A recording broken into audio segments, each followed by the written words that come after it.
వీక్షకులకు స్వాగతం. నమస్కారం. అమరావతి రాజధానిగా చట్టబద్ధత కల్పిస్తూ కూటమి ప్రభుత్వం తీర్మానాన్ని ప్రవేశపెట్టిన వేళ రైతు కాని రైతు రాజకీయాలు విరమించి వ్యవసాయం చేసుకుంటానన్న విజయసాయిరెడ్డి అమరావతి రైతుల తరపున మాట్లాడుతున్నానంటే ఒక పోస్ట్ పెట్టాడు ఆయన. ముసుగు వీరుడు ముసుగు మాటలను విశ్లేషించడానికి మనతో పాటు ఉన్నారు ప్రముఖ ఆర్థిక రాజకీయ సామాజిక విశ్లేషకులు అడిసిమల్ శ్రీనివాసరావు గారు. వారిని అడిగి మనం విశేషాలు తీసుకుందాం. నమస్తే సార్. నమస్కారం అండి. విజయసాయిరెడ్డి తన క్రిమినల్ మైండ్ని బయట పెట్టుకుంటే మరోసారి ముసుగు తీసి జగన్మోహన్ రెడ్డి చేసిన 5 ఏళ్ల పరిపాలనలో అమరావతిని ఎలా విధ్వంసం చేశాడో ప్రస్తావించకుండా పోలీసుల చేత అమరావతి రైతుల్ని మహిళా రైతుల్ని కొట్టించిన సందర్భంలో కూడా మాట్లాడకుండా ఇవాళ వచ్చి రైతుల తరపున మాట్లాడుతున్నట్టు కొన్ని ప్రశ్నలు వేశాడు. ఆయన ప్రశ్నల్ని ఆయన పోస్టుల్ని ఎట్లా చూస్తారు, ఎట్లా విశ్లేషిస్తారు? అంటే మనం చిన్నప్పుడు కానీ తర్వాత కానీ కీలు ఏంటి అంటే వకీలు ఇలాగ మనం మాట్లాడుకునే వాళ్ళు సరదాగా జోక్ కానీ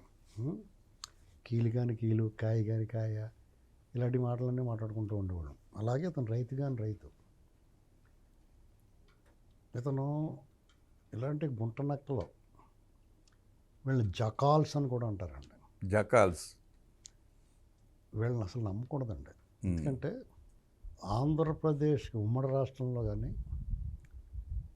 విభజిత ఆంధ్రప్రదేశ్కి కానీ మొత్తాన్ని తెలుగు జాతికి కానీ జరిగిన ద్రోహంలో ఇతని వాటా చిరుసగం జగన్మోహన్ రెడ్డితో పాటు ప్రధాన భూమికి పోషించాడు.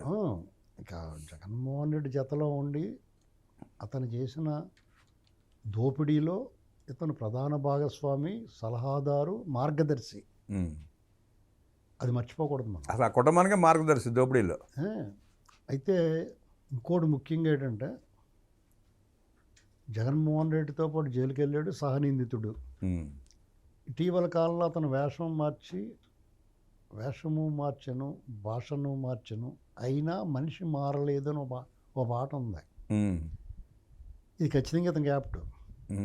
ఎందుకంటే ఇటీవల కాలంలో ప్రభుత్వం మారిన తర్వాత జగన్మోహన్ రెడ్డి ప్రభుత్వం అవసాన దశలో అంటే లాస్ట్ మూమెంట్లో కొంచెం ఎడంగా ఉన్నట్టు కనిపించాడు. దానికి కారణం ఏంటంటే పూర్తిగా వ్యక్తిగతం. జగన్మోహన్ రెడ్డి అధికారంలో ఉన్నప్పుడు విజయసాయిరెడ్డికి, సజ్జల రామకృష్ణారెడ్డికి వాళ్ళలో అంతర్గత విభేదాలు అనేటువంటి పూర్తిగా వ్యక్తిగతం. ప్రజలకు కానీ రాష్ట్రానికి కానీ ఏం సంబంధం లేదు. అవును. అది ఆ విభేదాలు రావడానికి కారణం ఏంటంటే జగన్మోహన్ రెడ్డి 19లో అధికారంలో రాగానే ఈ రాష్ట్రం బాబు సొమ్ములాగానే 3 ప్రాంతాల కింద విడగొట్టి 3 రాజధానుల ఐడియా లాగానే ఇది కూడా 3 ప్రాంతాల కింద విడగొట్టి ఫస్ట్లే పెద్దిరెడ్డికి, సుబ్బారెడ్డికి, విజయసాయిరెడ్డికి చెప్పాడు. విజయసాయిరెడ్డిని ఆ ఉత్తరాంధ్ర 3 జిల్లాలో చూసుకోమన్నాడు. అది కళింగాంధ్ర. కొంచెం అమాయకంగా ఉంటారు, వాళ్ళు దొబ్బేరా బాబు, నువ్వు పెద్ద ముతర కేసు కదా, అలాగే పడిపోరు. అక్కడ 1,00,000 ఎకరాల భూములు ఉన్నాయి. అక్కడ కొండలో గుట్టలో ఎర్రమట్టి దీపాలను కూడా వదలకి శుభ్రంగా నాకేమని పంపించాడు. అదొకటి. గోదావరి జిల్లాలకి మిథున్ రెడ్డి కూడా వచ్చేసాడు. మన గోదావరి ప్రాంతంలో ఇసుక రీచుల్లో మిథున్ రెడ్డికి పని ఏంటండి, అక్కడ సన్నాసులు అయిపోయారు మా వాళ్ళు. పట్టు కొట్టేయాలి, నీకు పని ఏంటారు ఇక్కడని. తింటే కూడా మనోళ్ళు దొబ్బాలి. అక్కడ పాతుకుపోయి ఉన్న రాజకీయ నాయకులు వాళ్ళు తింటే కూడా ఎంతో కొంత రూపాయి పాపి అక్కడ వాళ్ళకి పడతారు. స్థానిక నాయకులు అయితే ఎవడైనా కానీ పడతాయి. ఇది అత్యాచారం తప్పనప్పుడు అనుభవించమంటారు కదా, అలాగా. సరే ఎలాగా తప్పని దొబ్బినప్పుడు చచ్చినోడి పెళ్ళికి వచ్చిందే కట్టడం అని ఆ లోకల్ లీడర్ దొబ్బేయడం కూడా. సపోజు జక్కంపూడి రామ్మోహన్ గారు అబ్బాయి ఉన్నాడు అక్కడ రాజనగరం కాన్స్టిట్యున్సీలో నెగ్గాడు, రాజు అలాంటి. అతను ఏం చేస్తాడు, అతను ఒకవేళ ఎక్కువ దొబ్బేయడం కూడా నిజంగా అక్కడ ఎంత కొంత తినడానికి కూడా వాళ్ళు పడతాడు. అవును. లేదా టీడీపీ పెందుత్ వెంకటేష్, కానీ అతను పాడలేదు ఎవరికైనా. అదే వచ్చిన సమస్య, అతని మీద వ్యతిరేకత వచ్చింది. కారణం అది అతనే దొబ్బేయడం మొత్తం. ఇలాంటివి ఉంటాయన్నమాట. ఇంకా అతనికి ఏంటి పెద్దమని అడిగేవాళ్ళు లేడు. నీకేట్రా సమస్య. ఇప్పుడు మామూలుగా ఒక నియోజకవర్గం ఎమ్మెల్యే ఇంకో నియోజకవర్గానికి కలర్ చేసుకుంటే నీకేట్రా పని అడుగుతారు. ఏంటి ప్రజలకి మేలు చేసే పనులు.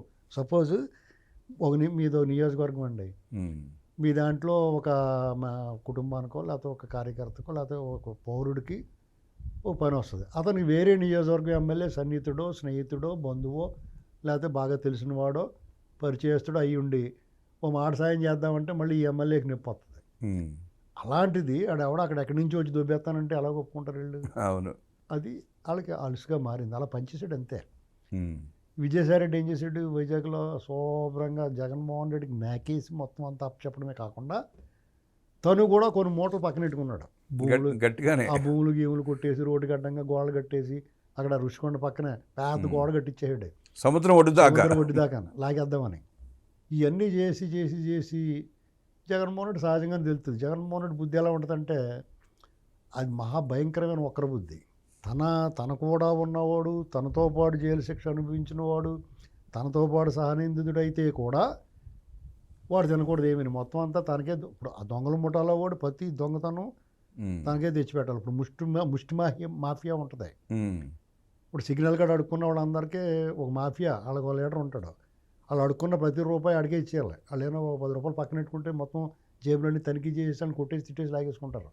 సేమ్ అది ముష్టి మాఫియా, ఇది original mafia, political mafia, corruption mafia. ఇలాంటి పరిస్థితుల్లో అతను కంప్లైంట్లు చెప్తారు. ఎందుకంటే వీడు ఎక్కువ దూపేస్తున్నాడు, పక్కన పెట్టేసుకుంటున్నాడు, అది ఇది అని. దాంతో అతను కొంచెం పక్కన పెట్టారు. ఒకసారి కారు నుంచి కూడా దింపేశాడు. ఇవన్నీ అవమానాలు భరిస్తా దీని అంతటికీ కారణం ఇప్పుడు మొన్న ప్రభుత్వం పోయింది. ఓడిపోయిన తర్వాత ప్లేట్ మార్చాడు. ఎందుకంటే తన కూతురు, అల్లుడు ఇలాంటి వాళ్ళందరూ మద్యం కేసులో ఉన్నారు. కాకినాడ పోర్టుది టపటపటమ్మని సెటిల్ చేసుకున్నాడు. ఎవరి దానికి ఇచ్చి మీ దండంలో బాబు అని ఇలాగా సెటిల్ చేసుకుంటా ఈ కూటమి పెద్దల్ని ప్రసన్నం చేసుకున్నట్టుగా జగన్మోహన్ రెడ్డికి వ్యతిరేకంగా వ్యాఖ్యలు చేస్తా, అంటే డైరెక్ట్గా జగన్మోహన్ రెడ్డిని ఏమనకుండా చుట్టూరు ఉన్న వాళ్ళే మంచోళ్ళు కాదు, జగన్మోహన్ రెడ్డి చాలా మంచోడు, అతను శుద్ధపోస సుప్పుని సాంప్రదాయని ఇలాంటి ఏదో అంటారు కదా, అలాగా క్వార్టరీ అంటే మాట్లాడాడు. క్వార్టరీ అంటే సజ్జల రామకృష్ణారెడ్డి మీద తోసేస్తాను చూశాడు. డైరెక్ట్గా చెప్పాడు కదా.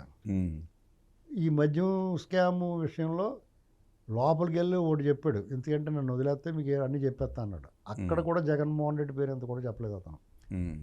ఆల్రెడీ సిఐడి సిట్ వాళ్ళు ఏదైతే దర్యాప్తు చేసి నిర్ధారణకు వచ్చారో వాళ్ళ పేర్లే చెప్పాడు.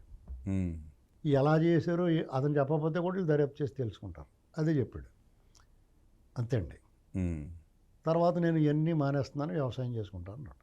మరి మూసుకుని వ్యవసాయం చేసుకోకుండా పైగా కొన్ని వీడియోలు కూడా చూపించాడు. ఏదో పురుగు మందులు, పెస్టిసైడ్స్ కలుపుతా నిజంగానే వ్యవసాయం చేస్తుంట. అది కూడా కొంచెం చూడడానికి ఎప్పటికీ ఖచ్చితంగా అది డ్రామా వేస్తున్నప్పుడు రిహార్సల్ చేసినప్పుడు అంతే కృత్రిమంగా ఉంటుంది, అలాగే కనపడుతుంది. ఇవన్నీ చూసి అతను అమరావతి మీద తీర్మానం చేస్తే ఈ వైసీపీకి సంబంధించిన నాయకులు కానీ జగన్మోహన్ రెడ్డి కానీ వాళ్ళు తెలుసుకోవాల్సింది ఏంటంటే వాళ్ళు ఒక నమ్మక ద్రోహం చేశారు రైతులకి, ఆంధ్రప్రదేశ్ ప్రజలకి. రాజధాని లేకుండా రాష్ట్రం విలవెల్లాడుతున్నప్పుడు, ఒక అవమానకరమైన పరిస్థితిలో ఉన్నప్పుడు రైతులు భూములు ఇచ్చి, రాజధానికి భూములు ఇచ్చి, నీకు ఎంత కోపమైనా చంద్రబాబు గారి మీద తెలుగుదేశం పార్టీ మీద ఉండొచ్చు, భూములు ఇచ్చారు. చంద్రబాబు నాయుడు గారి పేరు మీద వేస్తేనే ఇచ్చారు, ఓకే. తర్వాత నువ్వు వచ్చిన తర్వాత మాకు ఇచ్చేయమనలేదు కదా వాళ్ళు. నేను ఇంకా డెవలప్ చేస్తా ఉంటే నమ్మారు, పెన్షన్లు పెంచుతానంటే నమ్మారు, గజాలు ఎక్కిపిస్తా ఉంటే నమ్మారు, నిన్ను గెలిపించారు. ముఖ్యంగా అక్కడ 2 సీట్లు గెలిపించారు, మళ్ళీ అమరావతిలో కూడా గెలిపించారు. అంటే మీ పట్ల ప్రజల మద్దతు మీకు సమృద్ధిగానే లభించింది. అప్పుడు వాళ్ళ పట్ల నీకు ప్రేమ పెరగాలి కదా. ఇదేట్రా ఆయన అంత చేస్తే కూడా వీళ్ళు నా వైపు నన్ను నమ్మారు వీళ్ళంటే. మీకు బంతిపొడి దొంగ కూడానండి, దండుపాళ్ళెం బ్యాచ్లో వాడు కూడానే ఆ దొంగ దోచుకోబడిన వాడు దొంగను నమ్మితే ఎంతో కొంత జాలేసి ఆ దొబ్బేసిన డబ్బులోంచి 100-50 ఇచ్చి ఇంటికి పోవడానికి డబ్బులు తీసుకురంటారు. నీకు పరమ జోదం క్యాసినోల్లో కూడా మొత్తం దోచేసుకుని ఓ 10%, 5% వెనక్కి ఇస్తారు. ప్యాకెట్లో కూడా ఎంతో కొంత 10%, 5% మొత్తం డబ్బులు పోగొట్టుకుంటే వెనక్కి ఇస్తారు. ఇది నిజమండి, మీకు చాలా చోట్ల జరుగుద్ది ఇది. ఇందుకు మా ఫ్రెండ్ అల్టికాడ ఒకసారి పెద్ద దొంగతనం జరిగింది ఒక 20 ఏళ్ల క్రితం. కరెక్ట్గా డిసెంబర్ 30-29 ఆడు వచ్చి పడిపోయారు ఇంట్లోనే.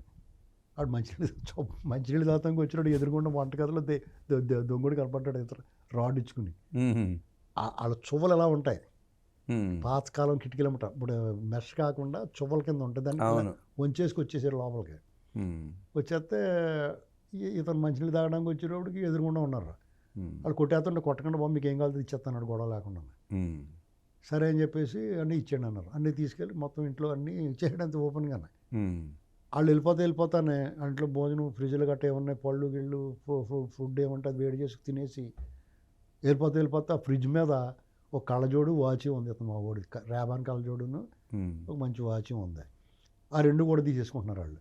ఏమంటే అవి వదిలేండి అన్నాడు. వదిలేసిపోయారు. అంటే అంత క్రూరంగా వ్యవహరించే బందిపోడు దొంగలు కూడా వదిలేసిపోతారు. అవును. అంటే ఏంటి వాళ్ళ మీద అభిమానంగా నమ్మి సహకరించిన వాళ్ళకి దొంగోళ్ళు కూడా చేస్తారని నేను చెప్పదలుచుకున్నాను నేను. మరి జగన్మోహన్ రెడ్డి ఏ రకంగా ఏమనాలి అతన్ని? ఇంత నమ్మిని చేసినోడికి బ్రీచ్ ఆఫ్ ట్రస్ట్, నమ్మక ద్రోహం చేసాడు. పైగా ఎలా ఉన్నది అలా వదిలేస్తే దాని పాటుగా అది డెవలప్ అవుద్ది. నువ్వేం చేయొద్దు, అలా వదిలేసి ఎలా ఉన్నది అలా నడిపించండి రా, దానికి ఎక్స్ట్రా ఏం చేయకుండా అంటే కూడా దాని పని అది చేసుకుంటుంది. కానీ కొంచెం ఎత్తు తక్కువ ఉన్నవాడు ఉంటాడు, అతను ఇవన్నీ చేసాడు డ్రామాలో. కరకట్ట కమలాసన్ అని పేరు తెచ్చుకున్నాడు అతను. వీళ్ళందరూ వేరే విన్యాసాలు చేసి వాళ్ళు మానసిక క్షోభకు గురి చేశారు. వాళ్ళు ఏం పీకలేకపోరు, కానీ వాళ్ళు నిరసన చేసినప్పుడు అవమానించి కొట్టి తిట్టి నానా రకాలు చేసి పచ్చి బాలింతరాన్ని పొత్తు గడుపు మీద తన్నేసి నిన్న మొలకర్రలు ఇచ్చి కొట్టారు చూడండి, అలాంటివన్నీ చేసి బ్లేడ్లు ఇచ్చుకుని సూదులు ఇచ్చి పొడిచేసి పొంగళ్ళు ఇస్తుంటే ఇటుక బెడ్లు ఇచ్చి కొట్టేసి కంచెలేసి ఇళ్ళ మీద డ్రోన్లు తిప్పి వాళ్ళు కొట్టు బొట్టు తినే ఆహారం మీద వాళ్ళ ఆచారం మీద వ్యవహారం మీద ఎన్నాటి మీద ఇష్టమైనట్టు మాట్లాడి మానసిక క్షోభ, వాళ్ళ శోకం, వాళ్ళ ఆక్రోశం ఇన్ని చేసినప్పుడు ఈ జజ్జనికర జనారే కేఎన్కే ఎక్కడ పోయండి? ఒక్క మాట మాట్లాడి తప్పురా ఇది, ఇలా చేయకూడదు, వాళ్ళ పాటికాళ్ళని వదిలేయండి, వాళ్ళు చంద్రబాబు మీద కోపం ఉంటే ఆయన మీద చూసుకుందాం, వీళ్ళేం పాపం చేశారు మనకు ఓట్లు వేసారు కదా అనుకోవాలి కదా.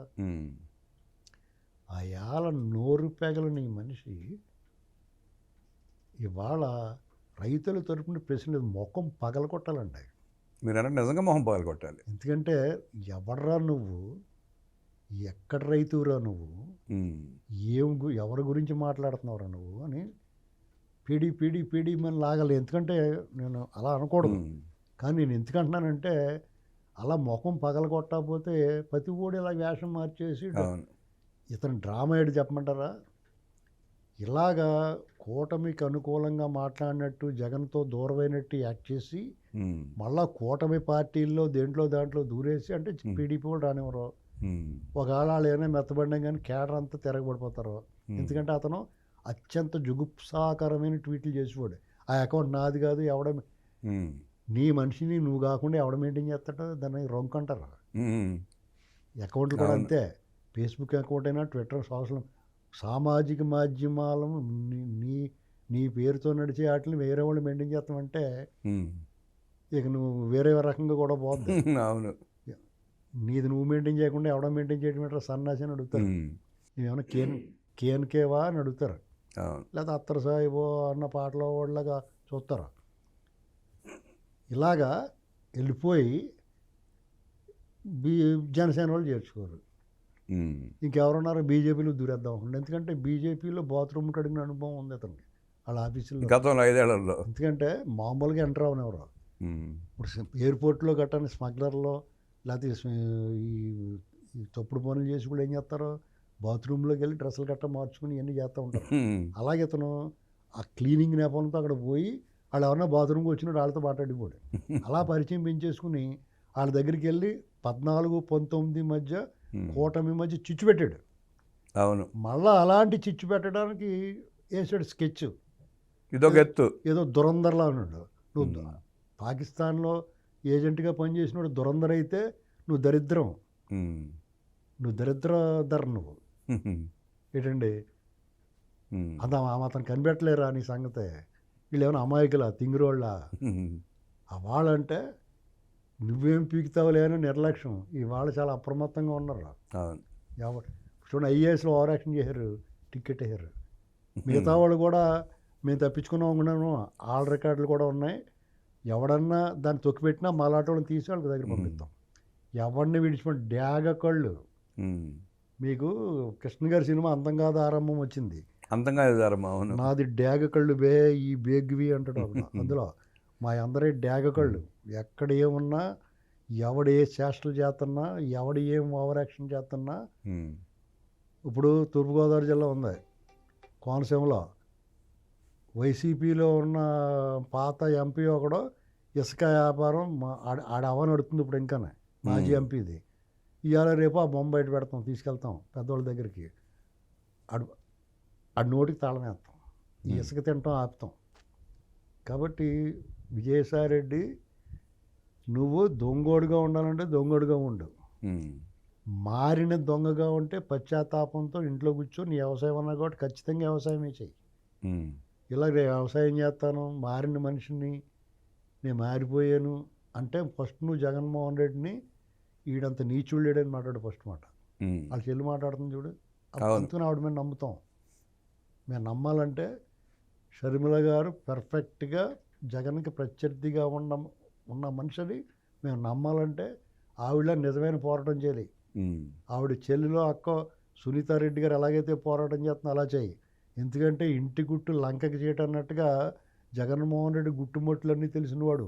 నిజంగా నీకు జగన్మోహన్ రెడ్డి అన్యాయం చేసాడు, జగన్మోహన్ రెడ్డి మంచోడు కాదు, జగన్మోహన్ రెడ్డి వల్ల నువ్వు నష్టపోయావు, జగన్మోహన్ రెడ్డి వల్ల నీకు నష్టం బాగా దెబ్బ తగిలింది అనుకుంటే దెబ్బకి దెబ్బ తీస్తేనే నిన్ను నమ్ముతారు ఎవడన్నా.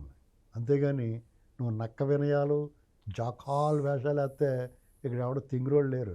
ఒళ్ళు దగ్గర పెట్టుకుని ఉండాలి. ఇవాళ ఎన్ని ప్రశ్నలు సంధించిన విజయసాయిరెడ్డి ఈ మధ్యకాలంలోనే వక్రాక్షిలో డిబేట్ పెట్టి అమరావతి ప్రాంతంలో వేసులు ఉంటారన్నప్పుడు కూడా ఖండించలేకపోయాడు, ఒక మాట మాట్లాడలేకపోయాడు. మీకు ఆ విషయంలో ప్రభుత్వాలు ఎంతవరకు చేయాలో అంతవరకు చేసినాయండి. ఆ ప్రాంతాన్ని అంత జుగుప్సాకరంగా మాట్లాడినప్పుడు, ఆ మాట్లాడిన వాడు విజయవాడలో ఉన్నప్పుడు వాడు అడుగు బయట పెట్టలేని విధంగా అక్కడ ప్రజల నిర్ణయం ఉండాలి, నిరసన ఉండాలి. నిరసన లేనప్పుడు మనకెందుకురా, కందకలేని దూడత కత్తిపెట్టకి ఎందుకని మాలాంటి వాళ్ళు నోరు మూసుకున్నాం. లేదంటే తోలు తీసేద్దాం అన్నాడికి. ఇప్పుడు మిమ్మల్ని అన్నాడు, మీ స్పందన, మీ ప్రతిస్పందన సరిగ్గా లేనప్పుడు మిగతా వాళ్ళకి ఎందుకు పడుతుందండి? అది మనసు మూలిగింది, బాధ వచ్చింది. మరి అక్కడ విజయవాడ పరిసర ప్రాంతాల్లో, ఆ అమరావతి చుట్టుపక్కల ప్రాంతాల వాళ్ళు వెళ్ళి వాడిని కొట్టకలేదు, తిట్టకలేదు. నువ్వు రా, మాలో ఎవరు అలాంటి వాళ్ళు చూపించకపోతే నీ ముఖం బయట కనపడతానికి వీల్లేదు అని చెప్పారా? చెప్పలే. ఎందుకు చెప్పలేదండి? ఎవడో వచ్చి ఎందుకు చేస్తాడో, చంద్రబాబు గారు చేయాలి, ఆడిని కొట్టాలి, ఈయన కొట్టాలి, ఆయన జైల్లో పెట్టాలి, ఈయన జైల్లో పెట్టాలంటారేంటి? బయటకు వచ్చే అలాగా ఎందుకు పెట్టాలి? అవును, అవసరంలా. మీరు అన్నట్టు ఆయన అన్నవాడిని ఎప్పుడూ అండ, ఆయన తిట్టినవాడిని ఆయన ఎప్పుడూ అండం. లోకేష్ వదలను అన్నాడు కదా, వదులుతలేదు కదా. మరి నిన్ను అన్నప్పుడు నువ్వు వెళ్ళకుండా నీకోసం ఎవడొస్తాడో? అవును, నన్ను అంటే ఖచ్చితంగా నేను అంటాను, వాడు ఒకటంటే 100 అంటాను. మీరు ఎందుకు స్పందించట్లేదు? బయటకు వచ్చి స్తంభం చేస్తే చాలు. అసలు ఇంత అరాచకం చేసిన జగన్మోహన్ రెడ్డి తాడేపల్లిలో కూర్చుంటే మీరు ఎందుకు వదిలేశారు? ఓడిపోయినాడు, ఇంటి ముందు కూర్చోవాలి కదా మీరు వెళ్ళి. ఎవడొచ్చేస్తాడండి? లాండ్ ఆర్డర్ ప్రాబ్లం, శాంతియుతంగా నిరసన ఎలా చేశారో అలాగే ఇంటికి కూర్చోవాలా. నువ్వు రా అసెంబ్లీకి, నువ్వు ఎందుకు రావని అడగాల. నువ్వు అసెంబ్లీకి రాకపోతే అలా ఆంధ్రాకి రావద్దు పోవని చెప్పాలా. ఆంధ్రాలో అడుగు పెట్టనివ్వకూడదు. అవును, వాళ్ళు ఎవరిని రోడ్డు మీద తిరగనివ్వకూడదు. అంటే ఆ తిట్లు మీ వైఖరేటి అని చెప్పమని అలా ఆడు వైఖరేటి చెప్పాలి స్పష్టంగానే. ఇది కదా అని రావాల్సింది ప్రజల్లో.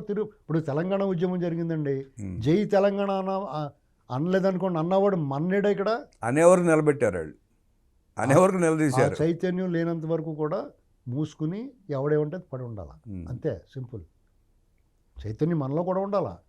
అవును, హిందూ మతమో లేకపోతే కులాల మీదో లేకపోతే ప్రాంతాల మీదో దాడి జరుగుతుంటే మూసుకుని కూర్చుంటే వాళ్ళు అలాగే అంటారు. అంటే తిట్లు తింటాం అలవాటు పడిపోయి ముద్దు పారిపోయినట్టు తయారైపోయారు. మనం ప్రజాస్వామ్యవాదులు అనుకోండి, ప్రజాస్వామ్యయుతంగా దాని నిరసన వ్యక్తం చేయాలి. అవును, నిరసన అయితే వ్యక్తం చేయాలి. నువ్వు అది ఏ స్టేజ్లో ఉన్నా ఏ స్థాయిలో ఉన్నా ఖచ్చితంగా వ్యక్తం చేయాలి. జాకో విజయసాయిరెడ్డి కుట్ర రాజకీయాలను విశ్లేషించి మనతో అనేక విషయాలు పంచుకున్న అస్మిల్ గారికి ధన్యవాదాలు తెలియజేస్తూ నమస్కారం.